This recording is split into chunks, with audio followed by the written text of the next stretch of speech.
আসসালামু আলাইকুম। সংবাদে আপনাদের সবাইকে স্বাগত জানাচ্ছি। আমি ফিরোজ তোহা। শুরুতেই সংবাদ শিরোনাম।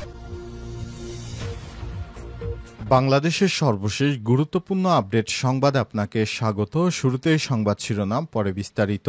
প্রথমেই জানাবো, নানা সংকটেও বিদেশি বিনিয়োগ বেড়েছে ৭৬%। নানা সংকটের মধ্যেও সুখবর মিলেছে বিদেশি বিনিয়োগের। চলতি বছরের প্রথম ৩ মাসে দেশে প্রত্যক্ষ বিদেশি বিনিয়োগ এফডিআই ৭৬% বেড়েছে, আর বছরের ব্যবধানে নিট এফডিআই বেড়েছে ১১৪%। আজ বাংলাদেশ ব্যাংকের ত্রৈমাসিক প্রকাশিত হালনাগাদ প্রতিবেদনে এই তথ্য উঠে এসেছে। সংশ্লিষ্টরা বলছেন, বর্তমান সরকার ১১ মাসে বিদেশি বিনিয়োগ নিয়ে নানারকম পদক্ষেপ নিয়েছে, বিভিন্ন সভা ও সেমিনার করেছে, বিনিয়োগকারীদের কথা শুনে কিছু ব্যবস্থাও নিয়েছে। যেটা বেড়েছে এটা তার ফল হতে পারে, তবে রাজনৈতিক পরিস্থিতি উন্নতি হলে, নির্বাচিত সরকার দায়িত্ব নিলে তা অব্যাহত থাকবে।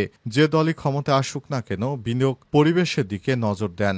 বাংলাদেশ ব্যাংকের প্রতিবেদনের তথ্য অনুযায়ী চলতি বছরে জানুয়ারি-মার্চ সময়ে নিট এফডিআই এসেছে $৮৬৫ মিলিয়ন।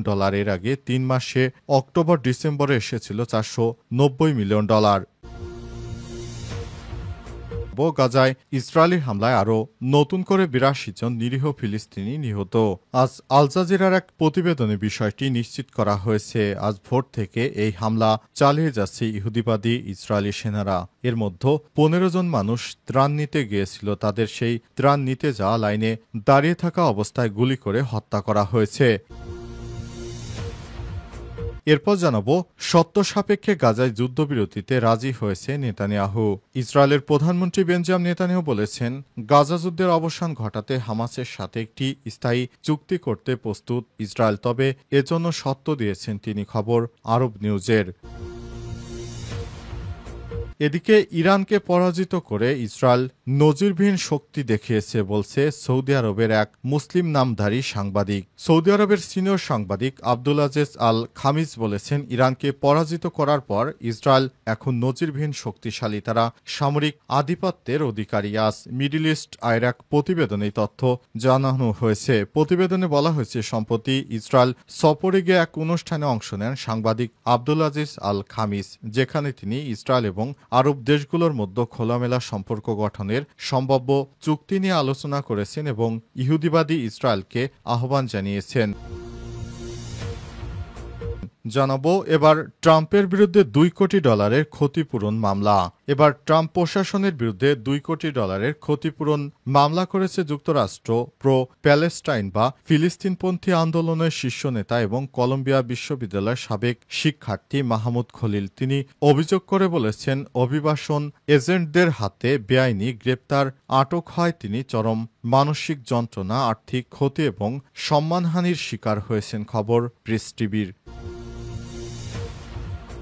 সংকটেও বিদেশি বিনিয়োগ বেড়েছে ৭৬%। নানা সংকটের মধ্যেও সুখবর মিলেছে বিদেশি বিনিয়োগের। চলতি বছরের প্রথম ৩ মাসে দেশে প্রত্যক্ষ বিদেশি বিনিয়োগ এফডিআই ৭৬% বেড়েছে, আর বছরের ব্যবধানে নিট এফডিআই বেড়েছে ১১৪%। আজ বাংলাদেশ ব্যাংকের ত্রৈমাসিক প্রকাশিত হালনাগাদ প্রতিবেদনে এই তথ্য উঠে এসেছে। সংশ্লিষ্টরা বলছেন, বর্তমান সরকার ১১ মাসে বিদেশি বিনিয়োগ নিয়ে নানারকম পদক্ষেপ নিয়েছে, বিভিন্ন সভা ও সেমিনার করেছে, বিনিয়োগকারীদের কথা শুনে কিছু ব্যবস্থাও নিয়েছে। যেটা বেড়েছে এটা তার ফল হতে পারে, তবে রাজনৈতিক পরিস্থিতি উন্নতি হলে, নির্বাচিত সরকার দায়িত্ব নিলে তা অব্যাহত থাকবে। যে দলই ক্ষমতা আসুক না কেন, বিনিয়োগ পরিবেশের দিকে নজর দেন। বাংলাদেশ ব্যাংকের প্রতিবেদনের তথ্য অনুযায়ী চলতি বছরে জানুয়ারি-মার্চ সময়ে নিট এফডিআই এসেছে $৮৬৫ মিলিয়ন। এর আগে ৩ মাসে অক্টোবর-ডিসেম্বরে এসেছিল $৪৯০ মিলিয়ন। শেখ হাসিনার সময়ে বাংলাদেশে যে বিনিয়োগ হতো তার তুলনায় এখন ১১৪.৩১% বৃদ্ধি পেয়েছে, যেটি বাংলাদেশের জন্য একটি মাইলফলক। অন্তর্বর্তীকালীন সরকার দায়িত্ব গ্রহণের পর থেকে এই ধরনের উন্নতি হচ্ছে, কিন্তু একটি দুষ্টচক্র এখনও বাংলাদেশের বিরুদ্ধে বিভিন্ন অপকর্ম ছড়াচ্ছে। তারা বলছে বাংলাদেশের নাকি বিনিয়োগ হয় না ইত্যাদি বলতো, কিন্তু আজ বাংলাদেশ ব্যাংকের একটি পরিসংখ্যান থেকে এই তথ্য নিশ্চিত হওয়া গেছে যে বাংলাদেশে কিভাবে এত বিদেশি বিনিয়োগ আসছে। বিশেষ করে অন্তর্বর্তীকালীন সরকারের প্রধান উপদেষ্টা প্রফেসর ড মোহাম্মদ ইউনূসের অবদানে বাংলাদেশে এত বিপুল সংখ্যক বিদেশি বিনিয়োগ আসছে, যেটি বাংলাদেশের জন্য সত্যি একটি ভালো সংবাদ। গাজায় ইসরায়েলি হামলায় নতুন করে ৮২ জন ফিলিস্তিনি নিহত। গাজায় ইসরায়েলি হামলায় নতুন করে একদিনে আরও ৮২ জন ফিলিস্তিনি নিহত হয়েছে। গাজার স্বাস্থ্য মন্ত্রণালয় কথা জানিয়েছে। গাজার যুদ্ধবিরতি নিয়ে আলোচনার মধ্যেই হামলা চালিয়ে যাচ্ছে দখলদার ইসরায়েলি বাহিনী। দখলদার ইসরায়েল খবর আল জাজিরার। আজ ভোর থেকে শুরু করে সারাদিনে নতুন করে ৮২ জন নিরীহ ফিলিস্তিনিকে হত্যা করেছে তারা। নিহতদের মধ্যে ১৫ জন নিহত হয় মধ্য গাজার দের আল বালা শহরে ত্রাণ নিতে গিয়ে শিশু খাদ্য সংগ্রহের জন্য লাইনে দাঁড়িয়েছিলেন তারা। এদের মধ্যে ৯ জন শিশু ও ৪ জন নারী। এই হামলায় আরও নতুন করে অন্তত ৩০ জন আহত হয়, যাদের মধ্যে ১৯ জনই শিশু। এছাড়াও গাজার মধ্যাঞ্চলে ত্রাণ নিতে গিয়ে লাইনে দাঁড়িয়ে থাকা অন্তত ১৫ জনকে হত্যা করা হয়েছে। তাদের মধ্যে ৮ জন শিশু, ২ জন নারী সদস্য। তারা পুষ্টিকর খাবার নিতে ত্রাণ কেন্দ্রের সামনে দাঁড়িয়েছিল। হাসপাতালের সামনে এই ত্রাণ কেন্দ্রে এসেছিল তারা খাবার নিতে। সেখানে ইহুদিবাদী ইসরায়েলের সেনারা তাদেরকে গুলি করে হত্যা করেছে। এ অবস্থা চলতে পারে না। নিরীহ ফিলিস্তিনিদের পক্ষে পৃথিবীর কেউই দাঁড়াচ্ছে না। তাদেরকে বাঁচার জন্য পৃথিবীর কোনো রাষ্ট্রের পক্ষ থেকেই কোনো সিদ্ধান্ত নেওয়া হচ্ছে না। ইহুদিবাদী ইসরায়েলেরা তাদের নিজের খেয়াল খুশি মতোই নিরীহ ফিলিস্তিনিদেরকে হত্যা করে যাচ্ছে। তারা হত্যা করে পারও পেয়ে যাচ্ছে, কিন্তু কেউ তাদেরকে কিছু বলার সুযোগ পাচ্ছে না। শর্ত সাপেক্ষে গাজায় যুদ্ধবিরতিতে রাজি হয়েছে নেতানিয়াহু। ইসরায়েলের প্রধানমন্ত্রী বেঞ্জামিন নেতানিয়াহু বলেছেন, খুব শীঘ্রই আমরা গাজায় ৬০ দিনের যুদ্ধবিরতিতে সম্মত হতে পারি। হামাস যদি অস্ত্র সমর্পণ করে তাহলে ইহুদিবাদী ইসরায়েল এই গাজায় যুদ্ধবিরতি চুক্তি সম্পন্ন করবেন, এমনটাই জানা যাচ্ছে। তবে মনে হয় না যে হামাসের যোদ্ধারা অস্ত্র সমর্পণ করবে, কারণ ইহুদিবাদী ইসরায়েলেরা হামাসের অস্ত্র সমর্পণ করার সঙ্গে সঙ্গে তাদের উপর আরও ব্যাপক হারে আক্রমণ চালিয়ে তাদেরকে হত্যা করবে। এই ভয় থেকে হয়তো হামাসের যোদ্ধারা অস্ত্র সমর্পণ করবে না। তবে ইহুদিবাদী ইসরায়েলের প্রধানমন্ত্রী বেঞ্জামিন নেতানিয়াহু একটি ঘোষণায় জানিয়েছেন, আমরা চাইলে ২-১ দিনের মধ্যেই হয়তো যুদ্ধবিরতি চুক্তি হতে পারে।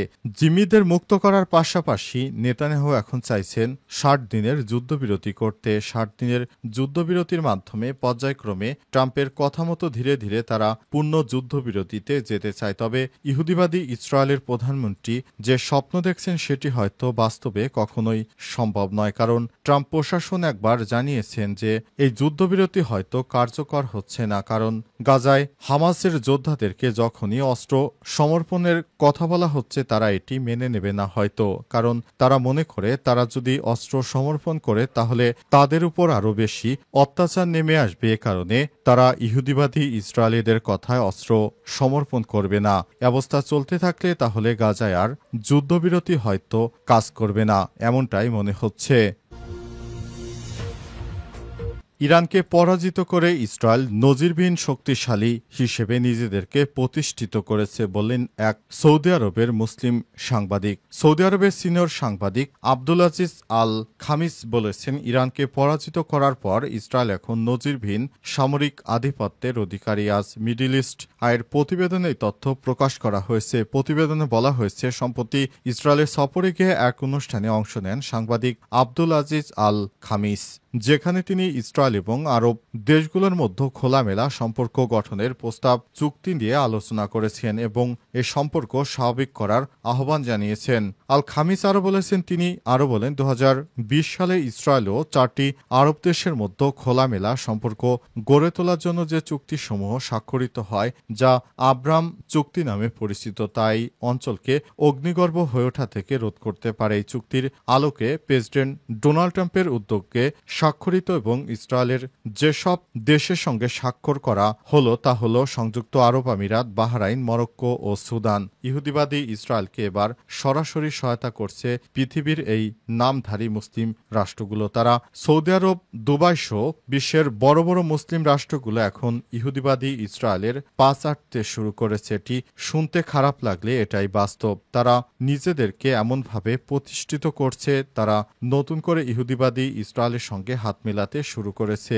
মুসলিমদের পরাশক্তি দেশ ইরানের সঙ্গে ইহুদিবাদী ইসরায়েল যখন যুদ্ধ শুরু করলো তখন কিন্তু সৌদি আরব গোপনে ইহুদিবাদী ইসরায়েলকে সহায়তা করেছে, কিন্তু উপর দিয়ে তারাই হামলার অবশ্য নিন্দা জানিয়েছে। কিন্তু এ নিন্দা জানালে কি হবে, তারা তলে তলে তাদের আকাশপথ ব্যবহার করে ইরানে হামলা চালাতে দিয়েছে।